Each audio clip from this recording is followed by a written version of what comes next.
Question అండి.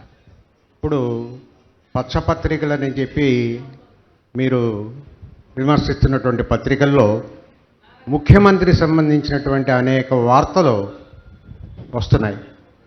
వాటిని ప్రజలు చదువుతున్నారు. ప్రజలు అదే నిజమని భ్రమపడేటువంటి అవకాశం కూడా ఉంది.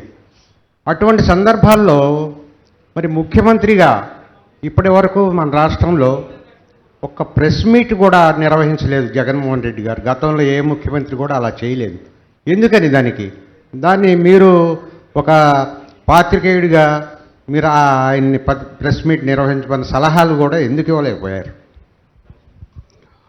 ఒక్కొక్క లీడర్ ఒక్కొక్క వ్యవహార శైలి ఒక రకంగా ఉంటుంది.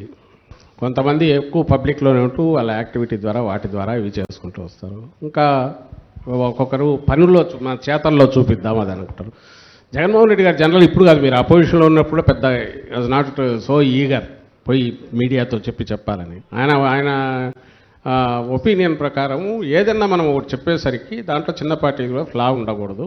ఎందుకంటే ప్రతిదీ పబ్లిక్, ఇట్స్ నాట్ 1-on-1. ఇప్పుడు మీతో మాట్లాడుతుంటే ఇదే ప్రైవేట్గా కూర్చుంటే ఒక 2 మాటలు ఎక్కువ మాట్లాడతాం, వెనక్కు తీసుకుంటాం కుదురుతుంది. Where as it's going in to the public directly, they cannot SIT across the table and discuss with him.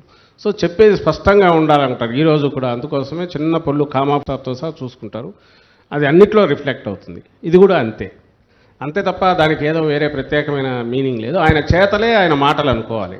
గవర్నమెంట్లోకి వచ్చాక తన యాక్టివిటీ తను ఏమేం చేస్తున్నారు, రోజు ఫుల్ ఫ్లెడ్జ్డ్గా 2-3 రివ్యూలు చేసేవాళ్ళు, తను పార్టిసిపేట్ చేస్తారు. బయటకు వచ్చింది ఆ యాక్షన్స్లోనే ఆయన ఏంటనేది జనానికి తెలిసింది. జనానికి క్లారిటీ ఉంది.